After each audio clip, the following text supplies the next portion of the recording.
maybe. The if I could do this, Nate, I'd like to take the honors on the weather report, if that's all right with you. I figured you might today. The weather, brought to you by Sullivan's Brewing Company from Ireland to Buffalo, the best ales in the world. The weather is magnificent. It's perfect. It's quite possibly, I don't know if they keep records on this, but they should maybe keep records. It's the most perfect day in the history of the planet for football. I mean, how could it get better? With a win, I guess, right? Yeah, right, a win. That's it. A win tonight. The only way it gets better is 5 hours of sustained, beautiful weather leading into 3 hours tonight. It is an absolutely perfect, elite fall afternoon and evening. So here we go. Bills, Packers. You can give us a call, 803-0550, and join us and talk about this game as we gear up after the bye week. Nate, it's been a while, right? Last time we saw this team, they went out and beat the Chiefs and then just went away for a week. They did, and I think everyone kind of forgot how good they looked in that Chiefs game, how good the defense looked in the second half of that Chiefs game, locking down, Kansas City offense that went on to put like 40 up on San Francisco, who is the number 2 ranked defense behind the Bills. And I think that should tell you in that game, if there's a separation right now for the Bills, I think offensively it's 2-3 teams. It's the Bills, it's the Chiefs, it's the Eagles, and I think the same can be said right now on the defensive side of the ball. The Bills have the best offense and best defense in football, and I think that was on display, and I think that only helped their case watching what that Chiefs team and that Chiefs offense did to San Francisco, who is still a very good defense. Yeah, absolutely. I mean, the Chiefs got back to looking as good as they normally do, and it's a couple times this year watching Kansas City where I thought that team looks incredible, unstoppable, and yet the Bills did a pretty good job stopping that team. And with this Packers team, it's a bit of a different challenge, right? It's last year's NFL MVP and Aaron Rodgers, and the rest of it, it's just not going well. The Chiefs and the Packers kind of have a little bit of a parallel tracks.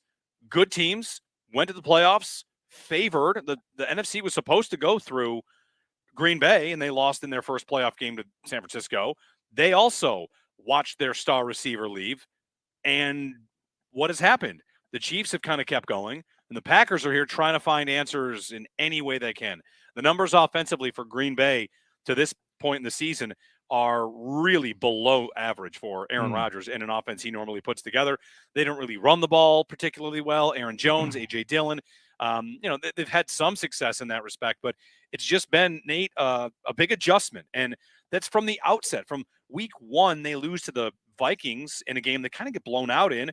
Christian Watson has a big drop. And ever since then, it seems like the story of the year for the Packers receivers is that they either don't get open, or when they do, they tend to let Aaron Rodgers down. And Rodgers himself is not even really playing at the MVP level he normally does. I kept talking about this earlier this week about how it feels like the deep ball is completely gone from Rodgers in that offense. And, partially because it came so easy to them with Devontae Adams because of the separation he's able to create down the field. They're not getting that separation anymore. They're not getting them on short routes. They're certainly not getting them on long routes either. The thing that I've noticed, though, is when you are Aaron Rodgers, the thing that made him so darn good is a similar thing that makes Allen good and makes Mahomes good, which is extending those plays and having the elite level arm strength to stretch the ball down the field deep when you, especially against man coverage, when you got guys covering for 4, 5, 6, 7 seconds, and against zone, like those zones break down when you have a quarterback that can extend plays for 4, 5, 6 seconds.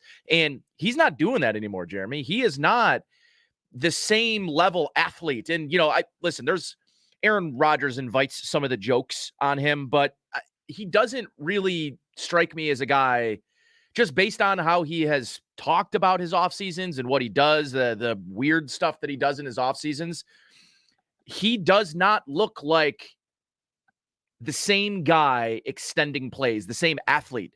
And I mean, listen, every team that has an athletic quarterback, Josh Allen, the Bills, right? And Mahomes, like you'll get to it. And maybe even, later down the line, Justin Herbert and Lamar Jackson, when their athleticism and just because of age starts to break down, what will they be? And will they be able to still be an elite level quarterback almost strictly from the pocket? I think the answer can be yes, but you have to have guys that can separate in order to do that. And right now, he just doesn't have anybody. And like Mahomes still has Kelsey, and he had some other guys, some quick guys that can separate. I mean, the Chiefs took MVS from Green Bay, and they just let him walk And he's their only separator. I think they miss him quite a bit too. It's not just Davante Adams. They miss a lot. I mean, could I even is this going too far? Are they missing Nathaniel Hackett? No. Nah. I know he's not doing well in Green Bay, but he did leave Green Bay. Sorry, he's not doing well in Denver. Wasn't really calling plays, though. It wasn't his offense. Well, he's a part of it. It's LaFleur's offense. He was good enough to get a job. I don't know. Yeah. Well, we'll put it this way. If nothing else, he had a relationship with Rodgers, at least to the point when he took the Denver job. A lot of speculation instantly went to, well, Rodgers is going to go to Rodgers is just going to go to Denver. That's right. And that didn't happen. So, not to say that Hackett was some sort of Rodgers whisperer, but if there's one thing that Rodgers does, he has his favorites. Does he not? Oh, that's right. When he's talking about the Bills and all the weapons they have, he flat out mentions Jake Kumaro, who is a nice role player for this team, but is by no means lighting up the league in the Bills offense. And he goes out of his way to say, hey, they've got a lot of great players over there. Jake Kumaro. So if you're tight with Rodgers, by the way, he also was very insistent that they went out and get Randall Cobb back from Houston, right? So Rodgers has his guys that he if you're in the inner circle, you're in great shape. And that's why, even leading into this season, I mean, some of these stories, I know, Nate, a lot of it can be a reach, but he had an early relationship with Romeo Doubs. So people thought, ooh, that's good. He's already in Rodgers' inner circle. That's going to help quite a bit. And if you're not one of Rodgers' guys, he might just not trust you, not kind of jive with you the same way that he does other players. And he doesn't look like he's very welcoming in bringing others in on that. Do you know what I mean? Like he doesn't really strike me as the guy that's like the leader that goes in the locker room and galvanizes and gathers the troops. And like, he seems, there's probably some not so friendly, like radio friendly terms I'd like to use about to describe the way that he can come off. That's not super inviting, especially to a group of receivers that kind of feel like they're scared of their own shadow right now. Right. Well, there's probably a point to be made there. And we talked on our flagship station, WGR in Buffalo this week with Joe Marino, who does the Locked On Bills podcast. I think it was Joe who said this. So Joe, if it was not you, I'm sorry, but that he doesn't trust his receivers, doesn't trust his protection. Like Rodgers is a guy getting the ball out as soon as possible because he doesn't trust either. And with the receiving core that they have, whether that's Doubs or Christian Watson or they've got young players and relatively unproven guys. I mean, Alan Lazard's been around for a while, but sometimes stepping into that spot, you might think, oh, wow, dream come true to go play with Aaron Rodgers right out of the gate. Yeah, until I dropped 2 passes, and then he was really hard. And I start, getting nervous to start, like you said, just all of a sudden you start, I was going to say squeezing the stick too tight, but that's what they say in hockey. What do they say in football? It's grip the ball too tight. Sure, whatever. Yeah. You're overthinking things. Yep. And maybe the Packers offense is just not clicking, and it's been about a half a season of it, and maybe they find their stride in the second half. But, for all these things that they've been going through in Green Bay, they're about to play a defense that has stopped the best, the most efficient. And it just strikes me when you look at who teams have played. We've been down this road before, Nate, where, all right, sure, a team, let's look at the Jets. The Jets are 5-2. Who have they played? They don't really have any impressive wins. And for the Bills have almost exclusively impressive wins. Yeah. Right? Baltimore, Tennessee, the Rams. Would you say very, very different from last year? Who's that? The Bills? The Bills. To some degree. Because they kind of beat a bunch of lollipops last year. And here we go, love the word narrative around this Bills team is they didn't really beat anybody last year. Or the defense was ranked, top 5, and the best performance they faced all year was like, Davis Mills in those losses, so it's a little bit different this year for the Bills defensively. They faced some very good offenses and have held their own and held the Chiefs to 20. And I mean, my God, what they did to Tennessee. I mean, they broke Ryan Tannehill. So I think it's a very different tune this year about who the Bills have played. I think last year's Bills team reminds me of a lot of this year's Philadelphia's team, because Philly is just banging on really bad football teams, and they look really good doing it. But that's what good teams do. Yep. And that was what everyone to try to say that last year is like, listen, yes, it would be great if they were doing this to Green Bay and Kansas City, but you play who you play. And as long as I think you mentioned this a lot, right? Which is the really good way to determine how good a team is, what their point differential is. How bad do they beat bad teams? And the Bills took care of bad teams last year. Yeah, by 40. And they should routinely. And this year they're taking Green care Bay of might be bad. Maybe this year they're taking care of even decent teams by good amounts. I mean, Tennessee is not a pushover, and the Bills blew them out. It's the third home game of the season tonight, and in both times they got 35 points and then just like went to bed early. What happens if they need all 4 quarters? So they're a double-digit favorite tonight, as they should be, and expect a really rowdy atmosphere here for the first Sunday night game with fans since the Bills were served up as an appetizer for the New England Patriots to beat them 56-10. 803-0550 is our phone number. Give us a call. We'll get right to calls, get your vibe for tonight, back on Sunday Night Football. The routine changes a little bit. We all got a chance to, maybe you slept in a little bit, do your thing, do some things around the house or whatever. And here we go. 803-0550. We'll start things off on the phones with Matt in Orchard Park. Matt, good afternoon. You're on Buffalo Bills Game Day. Hey, what's up, guys? How's it going? Just having a great day out here in Orchard Park. Perfect weather. Want to talk about Josh Allen. Think that this is a guy we've been waiting on for quite some time. Obviously, just the impact that he's had on Buffalo. Just want to take it back though, Jeremy. Back if you remember on draft night, you were obviously, and we were all calling for maybe Josh Rosen or different Josh. But I just want to let you know you cannot root for Josh Allen. You wanted Josh Rosen. And the next week or two, you were clamoring on about how we picked the wrong Josh. So I just want to let you know that we can all root for him, but you cannot. So I want to say go Bills, and that's it. Okay, Matt. Thanks. The bad news is I do. I'm sorry. We can all go back to that night. A lot of people that were afraid. I was afraid. I can give you the exact reasons. I can give the specific details on why I was afraid. He was super raw. Yeah. And he's turned it around. And he looked like a big arm, super raw. Hey, he turned it around. So he looked a lot like a tall Zach Wilson. Yeah. And you watch Zach Wilson play. He's got he can't manipulate his arm angles and he can't manipulate the ball flight and take a little something. Everything we've watched Josh Allen do, Jeremy, are things you can't really calculate. You can't measure whether a guy's capable of getting as good as Josh Allen has with all the tools he had. Everyone agreed about the tools. There was not one person, even his biggest detractors, nobody would tell you he didn't have the tools to be an elite level quarterback. I just don't think anybody believed he'd be able to refine them because of how raw he was. And hey, again, the immeasurable thing, the thing that people probably couldn't measure with Jalen Hurts, him just getting better every single year. You can try. It's an imperfect science in the NFL. And you can try to determine whether a guy's got the quote goods or the heart, right, to do things in the offseason to get better and better and better.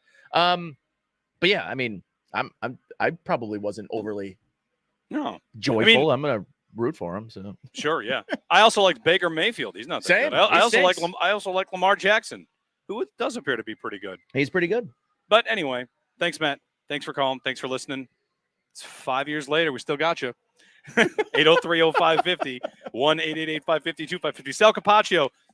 Sal's in the booth here. Nate's back in the studio. Sal, what's up? I was told I wasn't allowed to root for Jack Eichel because I didn't agree with tanking. Hey, these rooting police, they come around and they give you tickets. Like, you're not allowed to root for this thing. You cannot root for something because you thought that maybe they should do something else. That makes a lot of sense. I know, whatever. Hey, you know what? Let's all watch the greatness of Josh Allen, no matter where you stood on him from the beginning, because I think we all recognize how great he is now, and he's on the track right now to win the NFL's MVP. Yeah. And, it's about so much of what has happened with Allen. I was out on Hurdle Avenue yesterday with the Josh Allen hurdling over the Hurdle Ave sign. Yes. Where the folks at Zoom Copy changed the sign, and that's like a destination now. People walk down Hurdle, and they look for and take pictures in front of the Josh Allen hurdling sign. And what he has been able to do and what the Bills have been able to do is more than just win games. Like, let's be real here. This is Sunday Night Football. This is the league. Tony Dungy tweeting about today getting a chance to be here and come to see Bills Mafia. We had Matthew Berry, who's the fantasy writer, who is on Sunday night's broadcast now, NBC. He moved from ESPN to NBC. And I'm not sure, Nate, if you or Sal, either one of you, heard this story we had with him on Thursday or Friday. He said when NBC came to him and said, all right, we're going to send the fantasy football show to one location in week 7 or 8. Here are your choices. You want to go to Miami week 7, oh, yeah, maybe that seems a good idea. Or do you want to go to Buffalo week 8? And he immediately said, oh, I want to go to Buffalo. Like, this has become an SEC caliber destination for fans. We always knew it was fun to come to these games. Maybe we didn't know how fun, a generation at least, how fun these games would be once they were actually good to dominant. I mean, it's been transformative what's happening in the stadium on a regular basis. Remember my talks with Mike North, one of the schedule makers for the league, who said that, they want to be in Buffalo. They want to showcase Bills fans. They want to showcase this stadium, what it's like inside this stadium. And then we had the weather game against the New England Patriots, which kind of brought even more of a little bit of a reputation here. You have the crazy fans and you have the weather that's going on. People want to be a part of this. This has become, it's not the stadium. Like you say, oh, I want to go to Lambeau, right? I want to go to Fenway. It's not the stadium. Yeah, the stadium is old, right? It's 50 years old. It's the atmosphere that people want to be a part of. And there's no doubt about it. I heard that as well from Matthew Berry.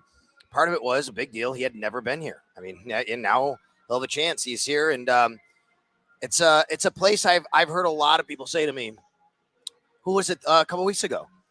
Ariel Helwani. Yeah. For the first time. UFC guy? UFC. Yeah. He had never, he's grew up in Montreal. He came to his first Bills game. He has said it was like on his bucket list. He said he cried when he found out he was coming to Buffalo for the first time just to experience this environment. 803-0550, 1-888-550-2550 if you want to call. You can call him, you can say whatever you want, I guess, within reason.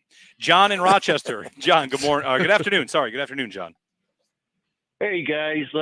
I gotta stick up for Nate. I want a Lamar Jackson instead of Josh Allen only because we didn't have to give anything up for Lamar Jackson. But anyway, I got to tell you, I'm predicting we're going to run the table. We're going to be 19-1 after that Super Bowl win. But as far as Aaron Rodgers go, we're going to make him look like a washed up Matt Ryan today. We really are. But yet he's going to have some gas still in his tank, and I think have another 3 or 4 years. But we're going to make him look gold. What do you think? That's the thing. I don't think the Bills are taking Aaron Rodgers lightly at all. That's for sure. I mean, they don't really take. I would agree with that. Lightly. Nope. And Jordan Poyer said that this week, Sal. Right? Basically, come on, that's Aaron Rodgers. But please, right. No one's going to overlook that. That said, I think this defense, even without Tre'Davious White, they scheme up the secondary so well. And the way their front four gets to work, and with a week of rest, extra time to prepare, everything. I mean, are we going to see – I don't want to go too far. Like, is Jordan Love going to play once this game gets out of hand? The Bills have absolutely dominated teams in this building in their last how many games? 4, 5, 6 games? If we go back to the Patriots playoff game, the Titans, the Steelers, and here's a Green Bay team that coming into the season, they had high expectations, but right about now – I mean, they're fighting for a wild card spot, and their defense is okay. Their offense is really struggling. They're a lot like the Bucs. I have a tough time finding a way for the Packers to get a win because they would need both the Bills' offense and defense to have an off day. And to get both of those things happen is really tough. Yeah, you have to go back 2019. The Bills were 4-4 at home. It was a talking point from Sean McDermott. Like, we have to be better at playing at home, defending our dirt. Remember, that was a big thing, defending our dirt. We haven't heard that saying in a while. We used to say that a lot, defending our dirt. They go to last year, they go 5-3 in the regular season, then the win 6-3 overall. So far this year, 2-0. So since that 4-4 season, they're 8-3 in home games, including the playoffs. That's more like what they want to be. That they want to be able to, teams come in here, it's a mental hurdle to get over as much as it is a physical hurdle against this football team. The Bills have the number 1 defense in the league. They have the second highest scoring offense in the league. When you walk off the bus, when you fly into Buffalo, you think about Buffalo and the weather. Now, even in a game like this, though, you're not just thinking about, oh, yeah, you know what? You get off the bus. Yeah, it's going to be nice weather. You're thinking about, but we got to play in front of that crowd. We got to play in front of that environment. And, oh, by the way, we have to face the number 1 ranked defense in the league. It helps have great players, obviously. The Bills do. But this environment, how good they are, makes this place a very, very challenging stadium. I've been to almost all of them. This is probably the hardest, if not one of the hardest for sure, places to play. 803-0550 and 1-888-550-2550 to give an idea of what so far to this point Aaron Rodgers has looked like this season. His QBR, which is not passer rating, but that includes sacks, fumbles, rushing yards. QBR kind of came along and helped the rushing quarterbacks get their due, right? Guys, isn't that the main difference between like just regular quarterback rating and QBR, which was rushing? Yeah, it was designed by ESPN. It might have been designed for Michael Vick initially, but the point is, you're right. Yeah, like rushing yards count, and Josh Allen gets those, and whether it's Lamar or anyway, Aaron Rodgers' QBR this season is below Kenny Pickett. Woo! Just an idea. Like, think about that for a minute. Last year's MVP is below Kenny Pickett, who's been a rookie that's just had a couple of nice performances. And how did Kenny Pickett do against this defense? Like, not too good. 803-0550. We'll get our first break in. You can get on the phones. Join us. Let TRS Heating and Air Conditioning pay your heating bills. Coming soon, TRS will intercept your heating bills this winter. Stay tuned for details on how you can take a shot at winning $1,200 toward your home heating bills this winter. TRS Heating and Air Conditioning, they treat you as if you were their only customer. And be listening for the ECMC halftime show. ECMC, go where the Bills go. Nate and Sal recap the key moments of the first half and bring you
and the Packers with John Murphy and Eric Wood calling the play-by-play from the Northwest Bank broadcast booth. Tonight's Huddle for Hunger broadcast is presented by Fiegel Car and Joyce, your border attorneys.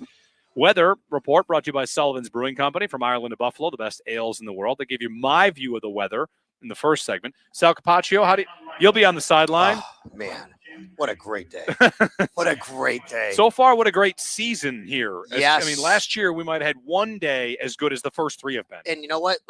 We need to keep making up for last year. Like, we're not done making up for it because last year was so bad for every game. Even the away games were bad for the most part last year, except for a couple. Yep. It has been very nice in most. Miami was a little humid. It was real hot, obviously, in Miami, but this is just gorgeous weather. It is picture perfect. I'm not saying just for football, just to go outside, just to be around, just right? To be outside. I know. Halloween weekend, last year, here's the difference. Last year, we'd be like, it's going to be a great weekend until around game time, right? Yep. This year, it's going to be a great weekend then after game time, because Pat Hammer from WGRZ TV2 in Buffalo was on our flagship WGR this week with me on my show, and he said there will be rain, but it's going to come after the game and into Halloween on Monday. Okay, very good. 803-0550 to call us. Gentlemen, me, Jeremy White, Sal Capaccio here in the broadcast booth with me, Nate Geary in our studios. Nate's back in our Amherst studios because he's got a long night tonight, staying up for postgame. So I do. When you are driving home, Nate will mind the store and have your postgame thoughts. So be sure to give him a call and be along for the ride with Nate. Here's your stat of the day, guys. Ready for this? Yes. Your Bills-Packers stat of the day. The highest passer rating in NFL history in prime time since 1970. 300 attempts. Number one. Aaron Rodgers. He is number two. Is it Brett Favre? No. Oh. Is it Josh Allen? It is Josh Allen. Wow. Josh Allen has the highest passer rating in prime time since 1970. Wow. Number one, and Aaron Rodgers is number two. So you certainly have big names at the quarterback position for this matchup today. But Allen, Sal, you know this. Nate, you know this. You think about the biggest games. I'm not even sure if primetime really counts Thanksgiving, where he lights up the Cowboys and the Saints. Right. You give Josh Allen a big stage, he usually delivers. That's right. He's been at his best when the lights have been the brightest. That's for sure. Yeah, and I'll say this too, guys. Like in these matchups with Josh Allen, and when he faces off against other elite level quarterbacks, it's not just the setting, it's not just the stage or the team. I think he really kind of takes it to heart when he's facing off against an Aaron Rodgers, when he's facing off against a Tom Brady. He's even alluded to it a little bit. I think he's a desire to earn the respect of guys that have been doing this at a very high level for a long time. And, I know the first time around that Allen faced off against Green Bay, we heard the sound in our, in the update there from Derek, just about Allen and that was it the third game of the year, his rookie season in 2018. In Green Bay. It was the fourth game of the year. It was his third. Third. Yes, because they opened up, they lose to Baltimore. He goes in. They come here and play the Chargers. He starts. They lose. They go to Minnesota. Yes. He puts the world on notice by jumping over Anthony Barr. Yep. They win. Yep. Then they play Green Bay, and he has probably the worst game he's had. For sure. And the mistakes in that game, everyone remembers that throw across his body. And, it's one thing to talk about his development in the area of how well he throws the football now, but to extend it to the plays he doesn't make anymore, I think is even more noticeable or more maybe notable to me than the plays he's capable of making, because he's always been capable of making them, guys. It's the plays that he's not trying anymore and the things that he's not doing that I think is the biggest area of growth for me. Yep. And, to the caller in the first segment about who mentioned back on draft day and not believing in Josh Allen, at that point in Allen's career, he talked about it this week, about how far he has come since his rookie season. Sal, the phrase he used about that Packers game was he didn't know left from right. That's right. Like, he's a different quarterback. Yeah. He's a completely different player at this point. And, the growth that we've seen, people talk about the ceiling continuing to get higher. I'll also be the first one to admit, after year 2 and year 3, I kept thinking, it's pretty high. If it stops here, that's fine. And yet it does. It just keeps kind of going.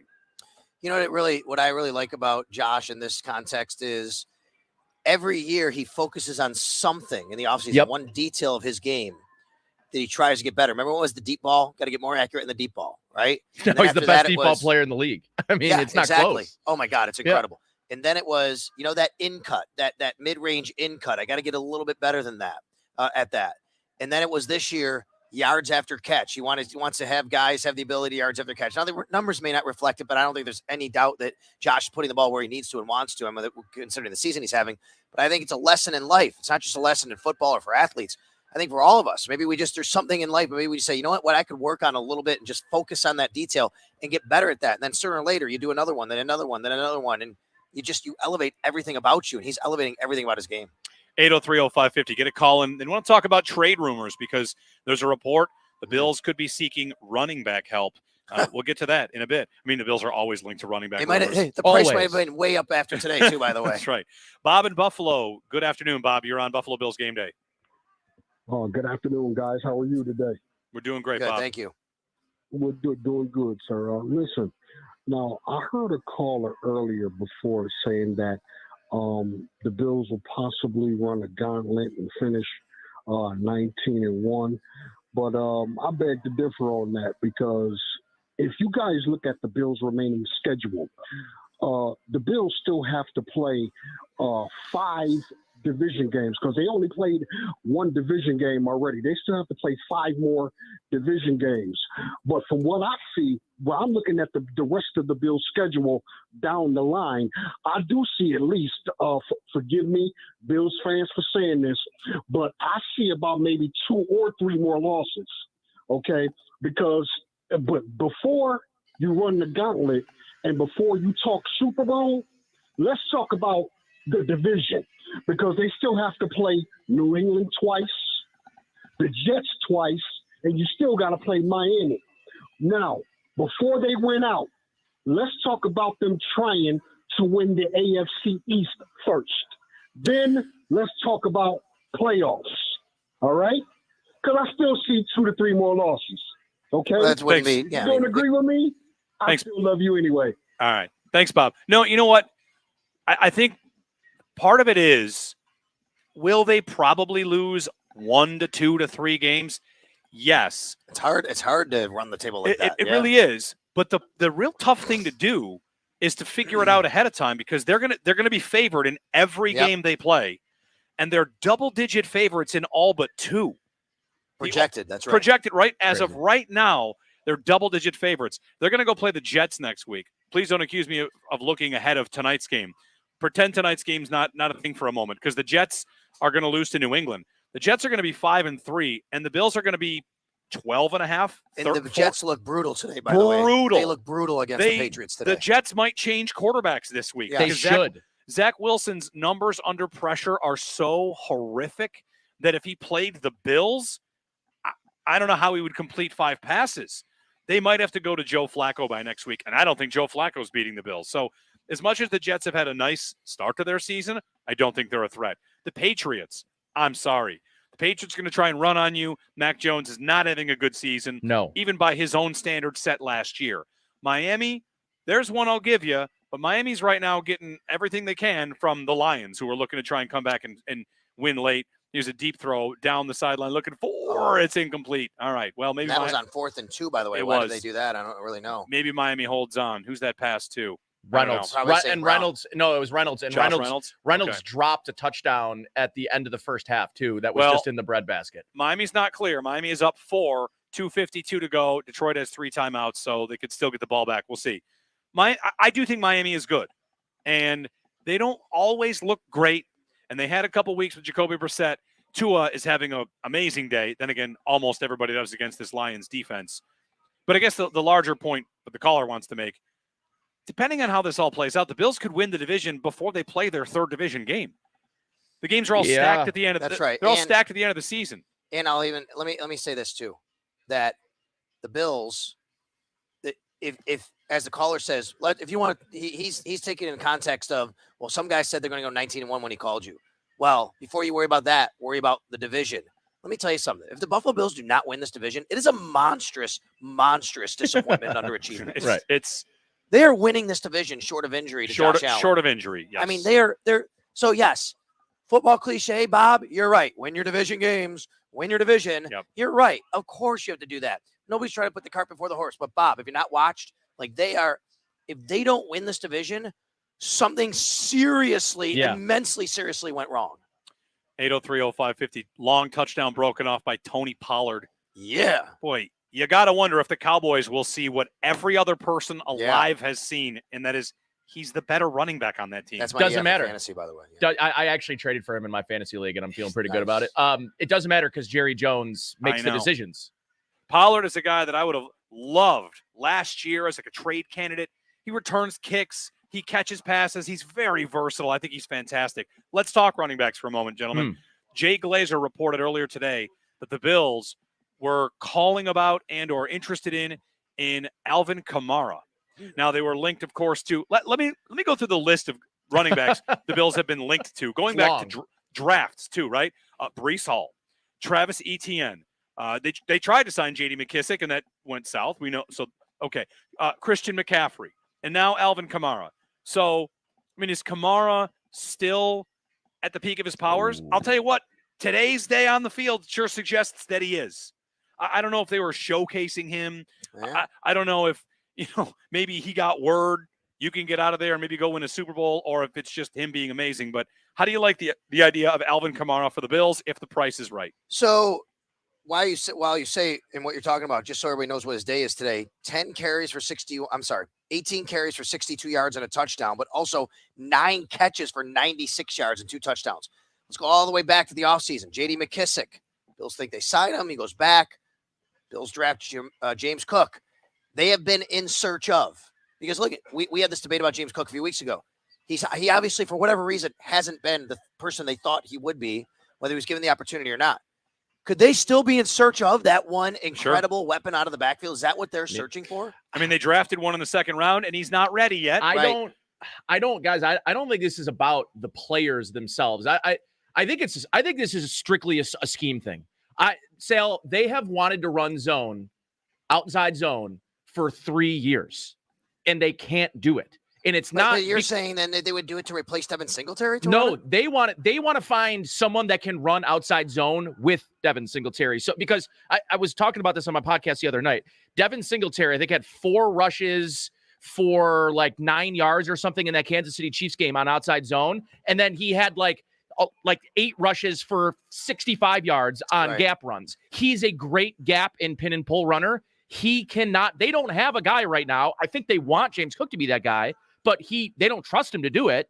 Maybe the bye week's different. I think we could see today, I would almost be willing to bet this, Sale, that we see tonight them get an extended look at James Cook after the bye week, give him an opportunity to convince you not to make a trade for a running back. And that would be my guess today. But I think this is all about the style. I don't think it's coming in here and replacing 1-for-1, bringing Devin Singletary down to a backup role where he's not playing 40, 50, 60% of the snaps.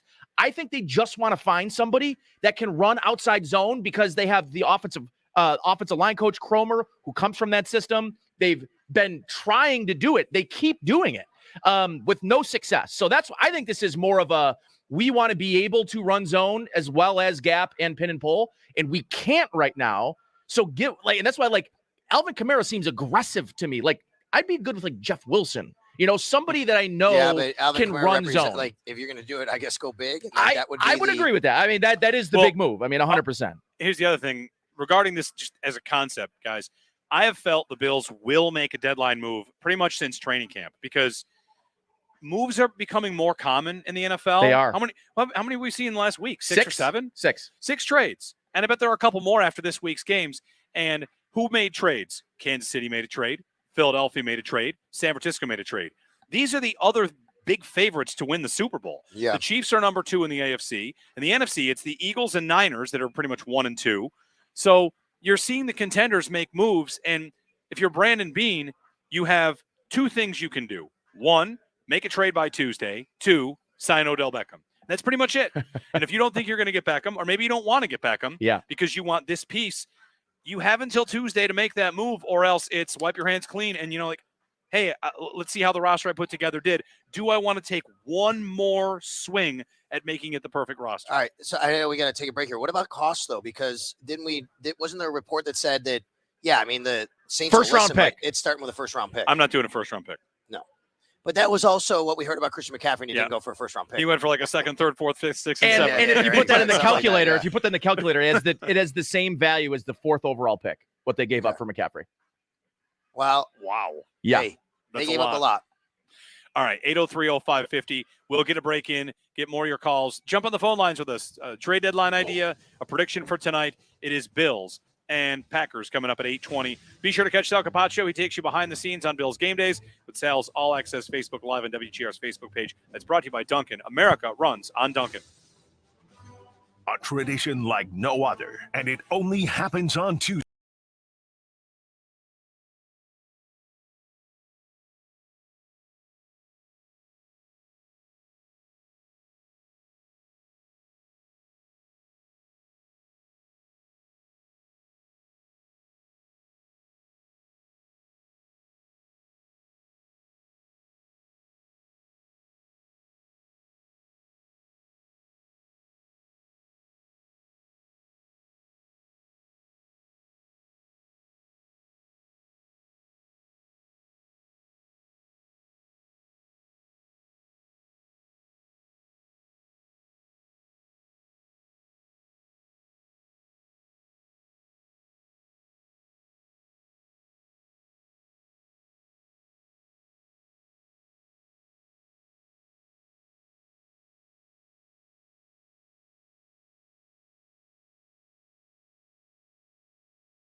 Coach's Podium with head coach Sean McDermott live during Bills postgame. It's brought to you by Northtown Automotive. Whatever you're looking for, you'll find it at northtownauto.com. We'll actually make this a quick segment, get back on the other side. Sal Capaccio usually comes on in this next segment to talk about injuries and game plan. And Sal's been here pretty much the whole show, and we haven't really done the injury stuff. So the Bills, as they get healthier, and what potentially this matchup, what the Bills will look to exploit against Green Bay and vice versa. So Jeremy White, Nate Geary, and Sal Capaccio back on the other side. Line up some phone calls, 803-0550. Would love to get your comments, your questions in as well. We'd love to hear from you, 803-0550. Jump on board here on Buffalo Bills Game Day. Head coach Sean McDermott joins the Extra Point Show with Sal and Joe every Friday morning.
Time now for Bills Game Day with Jeremy White.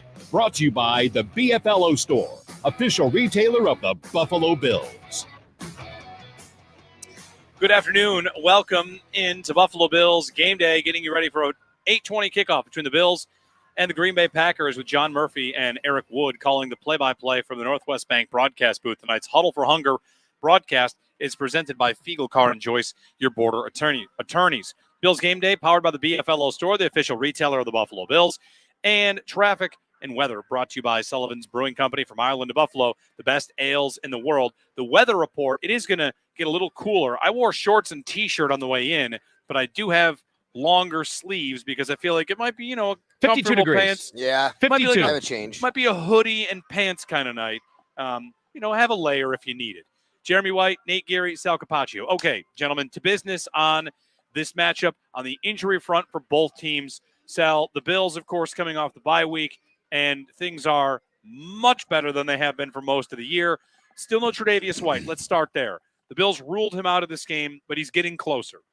Yeah, so early in the week, Sean McDermott said he will not play. We know he's been practicing. This is his third week of practice. He said he won't play. I was a bit surprised that right away Sean would say that, but I think he wanted to get ahead of it to not let people thinking all week, what's going to happen. We know he won't play. What does that mean for next week? We do not know that, but we do know this. Here's how it works. There's been a lot of reporting on this. Here's how it breaks down, guys. It's kind of confusing. He can't practice after Tuesday without being activated by Tuesday, 4 p.m., but he can still be activated Wednesday at 4 p.m. He could literally not practice Wednesday and still be activated. So Wednesday, 4 p.m. is the activation deadline, but he can't practice beyond Tuesday without getting activated. Okay. They get one extra day, essentially, to make the decision after his practice window ends. And then if he does get activated, which he should. I can't see a scenario where he's not. Right. What would be the advantage to not activating? I'm sorry. So if he's not activated, he can no longer practice. He's back out again. He's not activated by Wednesday, 4 p.m. at all. He's done for the year. Okay, yeah, that's right. If they want to activate him and then put him on IR, they could do 1 day activation, put him on IR for 4 more games if they want. Okay. But he has to get activated first before that scenario is in play. Once he's activated, what that means is he's on the active 53-man roster. And then they can make him inactive for game day. Gotcha. So then healthy scratch, essentially. Right. So the numbers game of it would get tighter because he's on the active roster. All right. Which we should expect that activation. I think that's the favorite big time. Oh, I would say so for sure. I do wonder if he would play next week. There's been some talk about the MetLife turf. It is the Jets passing game necessarily. I'll tell you right now, I'd stay away from the MetLife turf. Yeah, if I'm the Bills and I'm Tre'Davious White. So maybe he just is a healthy scratch for next week. I do find it interesting. All of this basically comes in conjunction with the trade deadline. Yeah. And if they have to, because one thing you have to remember, they have to make a roster move for him. Somebody could get hurt today, unfortunately, and go on IR. There's no doubt. You can make it easier, right? But when he gets activated, they have to have a roster spot or create one for him. 803-0550. If you want to chime in, ask a question. The rest of the injury report. Spencer Brown, the biggest name we're looking at. He's the one that's out today. Jay Kumaro, questionable. We'll see if he plays. Tywan Jones also right there. So I would say that's it. I mean, honestly, they're as healthy as they have been in weeks. It looks like all systems go, and this is like going to be the first time in a while I think Sean McDermott and his coaching staff have some decisions to make as far as healthy scratches. So what happens on the right side of the line with Spencer Brown out? Should be Questenberry. I would think that David Questenberry will be the starting right tackle. They do have Bobby Hart, who can play tackle as well. Guard. He's played mostly guard throughout, but if he's there as well, we'll see what they do as far as the actual game day roster. But I would think Questenberry would be the guy there. Now remember, Tommy Doyle's not available either. He tore his ACL. He's out. He would normally be the backup there. Possibly he'd be one of the guys. They use him around the line a little bit. It's nice to have a guy like David Questenberry who has put in a lot of time in this league and started at tackle in the NFL. Justin Murray is a name to keep an eye on. He's a guy the Bills have in the roster who can play both inside and outside. The Packers injuries, they've got a bunch of guys on the injury report. The list is longer than it's about the same as the Bills, actually. The Bills have a lot of veteran rest days, which kind of artificially extends theirs. Like Mitch Morse, Jordan Phillips, Jordan Poyer, a couple of guys got veteran rest days. For the Packers, the biggest name to watch, Alan Lazard is out of this game. Yes. At receiver, Sammy Watkins had been limited through the week. He's going to play. He doesn't have his injury designation. Christian Watson, the rookie, he's back. He's back, but he's still listed as questionable, I believe. He's all the reporting on that has been that he's going to play, and he's fast. and he is someone that they will look to maybe try and open up make some plays. They haven't made many plays. The one to keep an eye on is David Bakhtiari, the left tackle, because even though he's expected to play, this is touch and go with him. Yeah. I mean, he could play and maybe not feel good. And Matt LaFleur said that the situation will be fluid, and I think all year. Yeah, he said all year. So whatever Bakhtiari is really dealing with that knee, whether that's a pitch count, he was limited Wednesday, then didn't practice Thursday, and back to limited Friday. I don't even know the situation with him, what happened. So he had this knee injury in the offseason, and going into the year, they said, we don't want you to practice 3 days a week. We're going to kind of give you a little load management. He said, no, I want to be out there. I want to practice 3 days a week. I want to be with my team. He's a gamer. He wants to do that. Well, guess what? That's actually hurt him. Yes, last week, the knee flared up because he'd been practicing so much. Went in, said, I can't play. He didn't play against Washington. And now because of that, they're saying, dude, I think we need to think about this practice situation with you. Yeah, I was going to say, like, how often do you see a Wednesday limited, a Thursday did not, and then a Friday limited? It's literally a day-to-day basis how he can do it or not. Yeah. So that offensive line of the Packers, Bakhtiari, of course, has been a staple for them for some time. Their line overall, though, it appears, has not really been what they want it to be. The situation at right tackle's not been great. And with Rodgers, he is second in the league in terms of fastest time ball out of his hands. What it reminds me of is the Steelers offense with Roethlisberger, which is snap, ball out, snap, ball out. If, for better or for worse, like, I'm not going to take hits. And if I can complete a couple passes and hit these tiny windows, we might make something happen. But down the field stuff for this Packers offense, it's just not been there. I can tell you guys this right now. The two lowest marks of his career, yards per attempt, 6.5 yards an attempt, which is 26th in the NFL. Lowest of his career, yards per completion is a full 2.5 yards lower than his previous career low. They can't stretch the field, in part because he doesn't get the separation, but also, guys, in part because he's not getting enough time to let those downfield routes develop anyways. And he's a guy that he's not Josh Allen who jumps over linebackers, but he's a guy that has always been really good. An extender. Yeah. And that's not happening this year. I'll give you, I'm looking at the average pass length. That's literally from where he throws the ball, from where the line of scrimmage to the target, right? Depth of target. 25th in the league. If you take only the completions, you take just all the completions that Aaron Rodgers has had this year, and where the depth of target is, he is dead last amongst 35 qualifying quarterbacks at only 4.2 yards. Yeah. And one thing, NFL, the next gen stats world has allowed player tracking to decide, is a player open? How much separation is there between the receiver and the corner? And I saw something a week ago, so who knows in the last week how it's been updated, but he had, I think, 37 passes of 20 yards or more, and the receivers were open on 2. They don't get separation. They don't get open for him. So uphill battle for this Packers offense against this Bills defense. And quick, Sal, before you go, this Bills offense against the Packers defense, they have good numbers. I just don't think they've played anybody any good offensively. And people in Green Bay will tell you the same thing. Okay. Talking with some people from their radio stations this week, Green Bay and Milwaukee, they say, that first-rated pass defense, it's a little bit kind of a not really what you see on the field. They only have 2 interceptions all year. They don't get their hands on a lot of footballs, and teams are ahead of them, so they're not throwing against them. They're trying to control so they don't let Rodgers get the ball back, basically, and have chances to make plays. Where I think the Bills can actually – I think Josh Allen and the Bills' offense, obviously the receivers can do some damage, but, guys, their run defense is not good, Green Bay. They are allowing – they're 27th in the league at yards per play allowed on the ground, or 24th, I believe. How about this, though? Talking about, Alvin Kamara and all that. Devin Singletary, last 3 games, 5.2 yards a carry.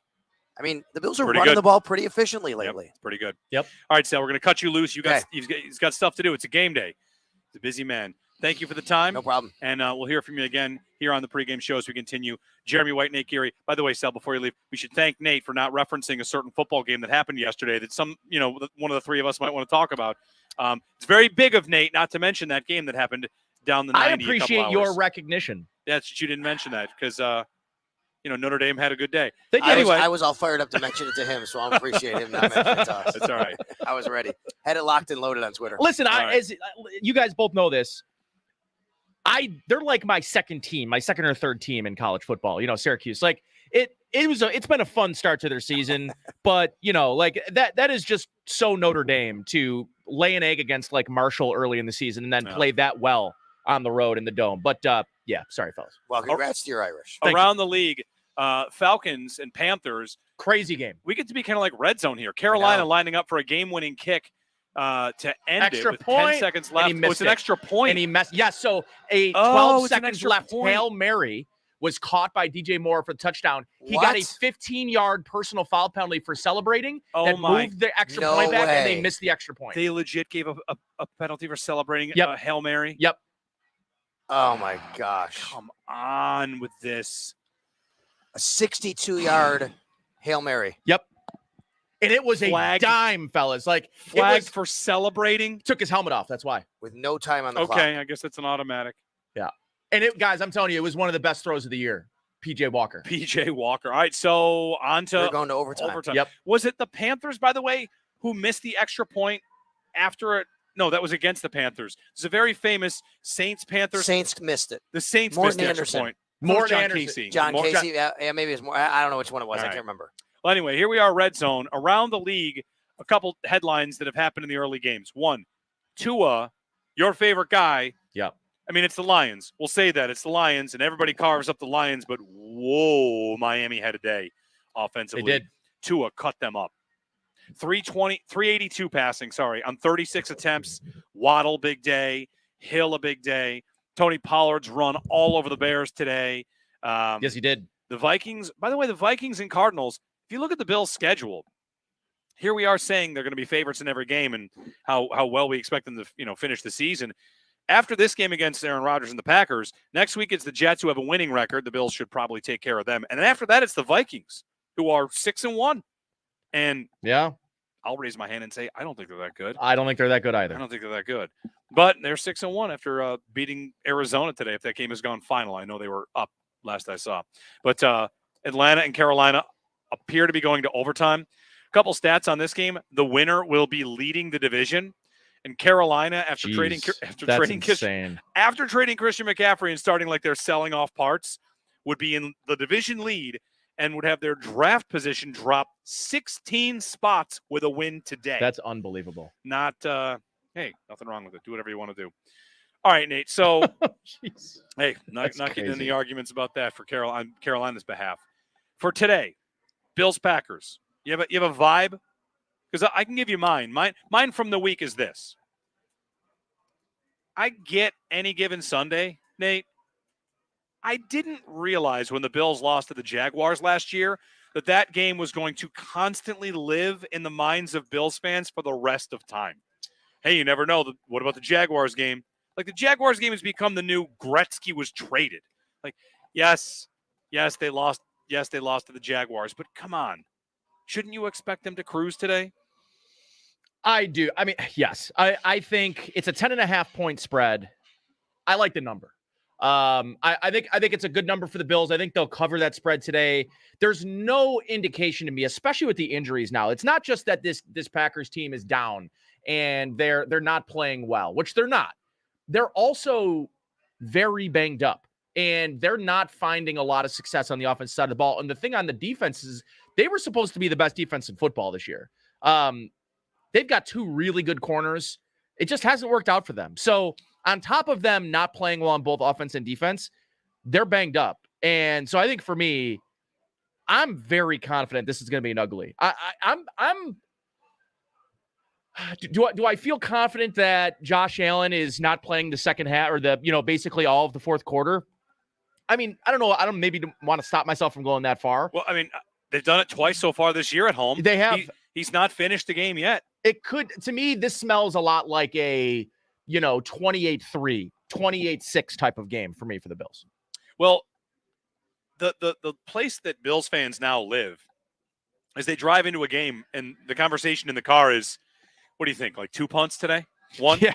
Will they? Seriously, let's go back. I honestly, Jeremy, I forget sometimes the name of the punter. If you go back to the perfect game against New England, since the perfect game, they played against the Titans, and that was like the Titans were close for a minute, and then the Bills just put them away. And the Steelers' third play of the game, 98-yard touchdown. Like, this team has been, when the elements aren't actively limiting them. They've been just really good offensively, and today is a perfect day to just, throw it all over the place. Yeah, this is strictly name the Bills punter's number challenge. Do you know what number he wears? 2? Is it 5? No, it's not 5. 69. Yeah, it's got to be. I mean, I don't know. It's 8? I think. 8. I think it's 8. All right. I think it's 8. Right. I mean, that's what I'm saying. It's ridiculous. The guy doesn't play. Hey, he's a heck of a holder, though. I'm getting a look at this Hail Mary. Yeah. Wow. I can't believe he. Sam Martin wears number 8 for the Buffalo Bills. That's Boom. 8. Okay, number 8. It is. That's crazy. Yeah, this is a Hail Mary. It's a Hail Mary that they give up with 22 seconds left, Carolina. And it's kind of because P.J. Walker throws it over the top of everybody. This is like a 65-yard throw. It is a dime. That is a heck of a throw. It's a dime. I mean, I think that's a Falcons secondary that's betting against his ability to get the throw that deep to DJ Moore. So, it's impressive. Yeah. Anyway, Arizona and Minnesota looking at 34-26, inside 2 minutes to go, and what appears to be a Vikings punt.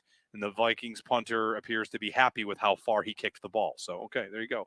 Kyler Murray and the Cardinals go back on the field, down 8 in Minnesota late in that game. The 4 o'clock games, we're gearing up to this Bills-Packers game. 4 o'clock games, the Chiefs are on bye. So there's no watching the big bad Chiefs, who the Bills, of course, beat last time out. The rest of the AFC, the Bengals and the Browns play on Monday Night Football. So maybe if you're thinking Cincinnati is also in the mix, Baltimore played on Thursday Night Football. They already won. It just gearing up for this game. I think a lot of fans watch the league and look at teams that aren't on the Bills level, right? Like, isn't that kind of the experience? I know it sounds like super cocky to talk like that, but that's what I consistently hear is fans looking and saying, like, everybody else looks like they're not as good as the Bills. I don't know. I can't even really think to say that it feels cocky. It just feels like reality. And sometimes Bills fans, because of where this team is now and where they are in the sort of arc, especially in Josh Allen's career, I feel like it's okay to just feel very confident in these games. And like last week's game went a long way for me. Well, 2 weeks ago, the Chiefs game went a long way for me, Jeremy, in building up the confidence that even when you are facing a team like the Chiefs, they got to take it from you.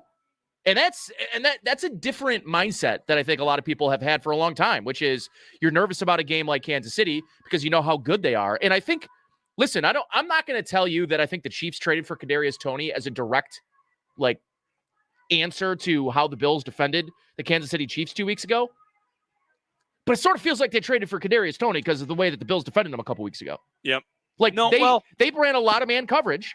And they don't really have the man coverage screen guy that can take it and run. And I think that's why they got Toney, is because they wanted a guy who could do some little slippery things, take the hot route, take that quick little slip screen or tunnel screen, and be a guy that can make a guy miss or two. And they just don't have that guy right now. I think that's right. And, the other thing is no matter what you acquire, I'm gonna find a way to relate it to directly because of the Bills. I mean, if the Bills make a trade, I'm going to immediately look at it. Okay, how does it affect their matchup against the Chiefs? How does it affect them if they're to play Philadelphia? Some of the better teams in the league. You're at the top. You're going to come out on top when it's all said and done. And the Toney trade is one that I would have liked for the Bills. I would have loved it. I mean, it's he's been hurt a lot. He's whatever. If he's not Brian Dable and Joe Shane's kind of player, then they're probably not Brandon Beane and Sean McDermott's type of player. Maybe. And I wonder if, listen, I'm sure that there was at least a conversation about it. Yeah, I'm going to get to that on the other side because I think that there's good reason to talk about this idea or, any other. 803-0550 on the trade deadline on the Bills and Packers. If you're on hold, stick with us. Otherwise, jump on board. The games are happening. I know, but you can still call us. It's 803-0550. Be listening.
connected with our fans. That's brought to you by the law firm of Losi and Ganji. Or, I'm sorry, Gelber and O'Connell for personal injury case. Take your personal injury case personally. Losi and Ganji has sales appearances, mixing up my reads. Anyway, we'll get to phone calls in a moment. I do have to tell you, though, you've probably heard people say in the past, like, oh, this game is drunk. Like, you've seen this game itself is drunk. There's never been a more that than Panthers-Falcons, which is now in overtime. The Falcons threw an interception that put the Panthers in position to kick a game-winning field goal. They missed it, and now Atlanta has the ball back. And Demir Bird is going to the Hall of Fame off of this game, too, by the way, for the Falcons, right? Yes. This guy's the best player I've ever seen. This game is nuts. The NFL this week, first of all, the 1 o'clock slots, I've never seen a higher scoring. Like, my fantasy teams went absolutely bonkers today. Just bonkers. Yeah. I have 2 leagues where I'm going to get over the 200 point mark. Mariota rushing play down to the 30-yard line, getting the Falcons in position. Yeah. Tony Pollard had 3 touchdowns and on like 14 carries. Jerry Jones has already said that Ezekiel Elliott's role will not change when he's back from his knee injury. For some reason, Jerry Jones insists on playing his not best running back. Yeah. All right, have a good time with that for more years. You want to hear something just from a fantasy perspective? Is I'm projected to score 173 points in this league, and Shope is projected to beat me by 40. Wow. It's been a big scoring day for sure on the 1 o'clock games. Meanwhile, Elijah Moore on his chemistry with Zach Wilson, quote, "I don't get the ball. I don't know," end quote. Jeez. My guy. I'll tell you, there's a lot to be said about receivers and trying to get a trade. The first question I would always ask, is this guy right? In the case of Elijah Moore, he's right. Zach Wilson is bad. You know what might be the worst take is, who is this guy? He's not allowed to speak his mind. This is like this goes against normal NFL decorum for wide receivers. Yeah. It's nonsense. He's a great player. He deserves calls in. He deserves time. Yeah. Let's connect with our fans. Get some calls in. Joe on a cell phone. Good afternoon, Joe. Hello. Yeah. Hey, Joe, you're on. Hey, how's it going today? It's going great. Good. What do you think about a trade for Trey White? What do you think we would get for him? And for a running back, what do you think we would give up? I don't have any interest in trading Tre'Davious White. Nope. And for a running back, who's out there? Kamara has been reported by Jay Glazer. The Bills are interested in Alvin Kamara. Jeff Wilson. Washington has said that Antonio Gibson is not available. Okay. Kareem Hunt's name is being thrown around. No, thank you. I don't want Kareem Hunt on this team. No, thank you. Who else? There's I think somebody else in there, right? Can I trade for James Cook of next year when James Cook is ready to be James Cook? That'd be a good idea. I mean, they drafted him. How much would that cost? A time machine. Yes. I guess, right? Like, that's the thing about this, Nate, about this, the running back conversation. Like you said, it's got to be scheme. And it's something that they've definitely been chasing. The right mix of backs, whatever. To go Singletary third round, or Moss third round, Cook second round, ETN today, by the way. If you saw Travis Etienne make plays, stud. You know, they were linked to being interested in ETN, and they never got a chance to take him. He was taken off the board before they picked. The same is true of Breece Hall. They were linked to being all over Breece Hall. He was taken before they picked. So I think it's totally believable that they liked both of those players and didn't get a chance to take either one. And then they ended up taking James Cook, and now they continue to be linked to every running back that hits the market. I don't know if it's because people just think they should want a running back, or they definitely do. But, man, it's the smokiest fire that there ever has been, the Bills' pursuit of help at the running back spot. It is a super smoky fire. And I also want to say that, like, every team, every agent that is interested in moving a running back has basically linked their player, their client to the Bills. Yeah. And part of this, and I think you've said this in the past, yeah, there's something to be said for that. It's smart business. Yeah, if I've got a player like, hey, the really good team wants him. Right. Oh, well, if they want him, then he must be worth something. Yep. Yeah, that's true. You know, if you're talking about this team, again, Tuesday's the deadline, and today, going into this game against the Packers, they're mostly healthy. Tre'Davious White expected back soon. Not tonight, obviously, maybe next week. The other conversation, Nate, is probably offensive line, right? Because, okay, Spencer Brown is out, and Dan Questenberry likely goes into that spot. Do they have enough depth on the line? You don't exactly get as many rumors on guards, right? Yeah, it's not as sexy of a trade. Sexy. Last year was Andrew Norwell, the name I'm thinking Oh, about. yes, it was. I was pining hard for Andrew Okay. Norwell. He did not get traded last year. Is there a guard rumor out there that I've not yet heard that we should be, keying in on? No, and I'll tell you this, Jeremy. Good to even okay offensive linemen, they don't get traded in the league. There's not enough of them to trade, and you don't want to give up an asset unless you have an expiring contract and you just don't you're not re-signing him and you want to recoup, and maybe someone on Carolina, right? But I don't know.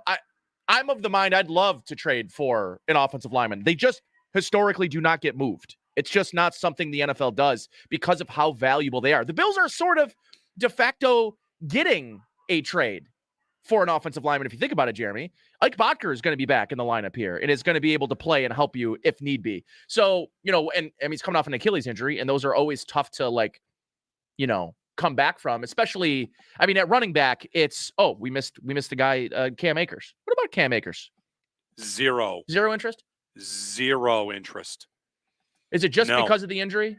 And he looks shot, he looks done? I just don't think he's ever looked good. Pre-injury, post-injury, I don't think he's ever looked. He had a 3 to 4 game stretch at the end of his rookie season. I don't think he's ever looked really good. Now, that could be a part of the Rams don't run the ball particularly well. Atlanta, by the way, has kicked a field goal and has beaten Carolina. So Atlanta now leads the NFC South. Carolina, what a loss. They had that game wrapped a few times, missed an extra point and a field goal. Yeah, that's tough. That's why, good for them. Why would they want to win a stupid game like that? Yep. They're in the chase for CJ Stroud or whoever, the top quarterback in next year's draft is. But back to Akers, I just have no interest. Yeah, and I'm with you. It's not just the Bills that maybe have no interest. The Panthers were offered a package of picks and Cam Akers for Christian McCaffrey and turned it down. And I think the difference in the package was a 4th rounder or Akers, and they chose the 4th rounder. So, take that for what it's worth. Back to the phones. Jeff on a cell. Jeff, good afternoon. Yeah, hey, guys. Thanks a lot. I was actually at the event that you guys did the remote from yesterday at Batavia Downs. Oh, nice. The old players there. I seen Thurman there. I seen Paley. I seen Ken Hall. Got to meet him. A lot of fun. Poyer's old lady was there too, Rachel Bush, which I thought was interesting. I was there with my buddy AJ. We used to see games in the 90s. We saw a lot of those primetime 90s games. But AJ said, he lives in Florida now. He moved down, because of the taxes and whatnot. But he says, Rachel Bush, I don't know if she belongs there. But, hey, I got the Bills today. I got them 33 to 16. What did I say, AJ? 33 to 13. 36 to 13 Bills. I got Allen, kind of taking over Rodgers' spot as top quarterback in the league, except, maybe with a better haircut. And I'll take your comments off air. Thanks a lot. Hey, that was a good one. I can't throw too much shade at Aaron Rodgers' haircut because as I've gotten older, I'm starting to look like him, Nate. People are starting to say that to me, and I don't know what to do about this. My hair gets longer. Yeah. I just got a haircut, so I'm out of the Rodgers lookalike window, but a little grayer, a little longer hair. People are like, you're starting to look like Aaron Rodgers. So I think that means that he's very handsome. That's what I'd like to say about that. Yeah. Anyway. Yeah. 803-0550 if you'd like to chime in on really anything else for that matter. All right. Let's pick some big games today. The Bills are going to win because of Von Miller, Gregory Rousseau, Josh Allen. Is it a Diggs game? Is it a Singletary game? I wonder, is it a Diggs game? Because I think with Diggs, he's going to have the matchup one-on-one with Jair Alexander. And you might think, okay, well, he's one of the premier corners in the league. Absolutely, he is. If you go back to last week, and they lost against the Commanders, Terry McLaurin had his best game of the year, 5 catches, 73 yards and a score, and had 2 game-sealing plays in back-to-back plays against Jair Alexander. So, and this is not to say that, Terry McLaurin's some bum or something compared to Stephon Diggs. He's a very good wide receiver. I like my chances with Diggs in that matchup all day. Having said that, I am curious. I was looking at some of the prop bets for this game. Stephon Diggs over 81.5 receiving yards and over under 81.5 receiving yards and over under 6.5 catches in this game. I think I like both of them. Yeah. The one question is, what kind of game script does Ken Dorsey have dialed up? Heavy pass, heavy run. I would guess that it will never be heavy run ever. It's almost never heavy run. Yeah. And Sal pointed out the Packers have a really bad run defense, but that just might be because teams haven't really had to pass it too much. And the Bills walk into every game they play thinking, we're just going to throw it all over you pretty much no matter who you are. Yep. So, I mean, the way that this offense runs and hums, would anybody be all that shocked if the first 10 plays call their passes? No. Like it's I'm not saying that definitely will happen, but every once in a while they just roll out the Titans game. What was it, 20 consecutive or 17 consecutive passes, whatever it was. You find these spots in games where the Bills just feel like they kind of enter into freak mode. Like, all right, it's time to turn it on and put this game away. And it can be the second quarter. You get 17 passes in a row. So I would expect them to just, do their thing. The Packers do have a decent defensive line, front seven. Like, they might be able to get some pressure on Allen. And, that's one thing I wonder about, because teams have not been able to get to Josh Allen with too much regularity. The biggest game for that might have been the Dolphins. They blitzed. They got their shots in on him. He was still able to beat the blitz, but they got their shots in. And it's the kind of game where it felt like Allen took a bit of a beating. Other than that, he's been all right. Not when he's not getting tripped by Chris Jones. Yes. That happened last time out too. It did. 803-0550. Get another break in. More of your calls on the other side. Time now for this week's Bills Player Profile. It's brought to you by Belknap Heating and Cooling. For more comfort and less ka-ching, give Belknap a ring. You ever wonder about your Buffalo Bills, what they like, what they don't like, where they're from, where they went to school? Well, now you can find out. As Belknap Heating and Cooling presents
voice for you, Nate. I'm not ready with that. Jeremy White, Nate Geary here on Buffalo Bills Game Day. Stay tuned following today's game for the Coach's Podium with head coach Sean McDermott, live during the Bills post-game show, brought to you by Northtown Automotive. Whatever you're looking for, you'll find it at northtownauto.com. The early games, not quite the scoring that we had in the the late game, not quite the scoring in the early games. After 1 million points in the 1 o'clocks, we're just waiting for touchdowns at all here in the late ones. Houston and Tennessee are scoreless. Malik Willis's first start, by the way, for Tennessee. So I get the sense he may have one or two more of those before the end of the year. Yeah, I think that's probably right. Houston moving the ball a little bit. We got Davis Mills throwing to the end zone, and it'll be incomplete. The Rams and Niners, the Rams got all the way down into scoring territory. They moved away from it on red zone. I don't know if they punched the ball in or not, but they were close. So anyway, early games, Patriots beat the Jets. The Dolphins win. Tua with a very big game against Detroit. Lots of teams seem to do well against that Detroit defense. Tua, no exception. Waddle and Hill went nuts in that game. It was still close, though. They needed pretty much right down to the last possession to win it. So Miami wins. They're 5-3. The Bills and Packers today, if the Bills win, they will go to 6-1. And the Packers are 3-4, having lost 3 in a row. Is it that they've never lost 4 straight with Rodgers, or it's been 10 years since that? Yeah, they've never done it with Rodgers. Okay. And to me, the crazy thing is that they're 0-6 all time in Buffalo. Yeah. Well, I think they're about to be 0-7. Yeah. We'll see. So I do too. Let's go ahead. No, I say they're going to be 0-7. Yeah.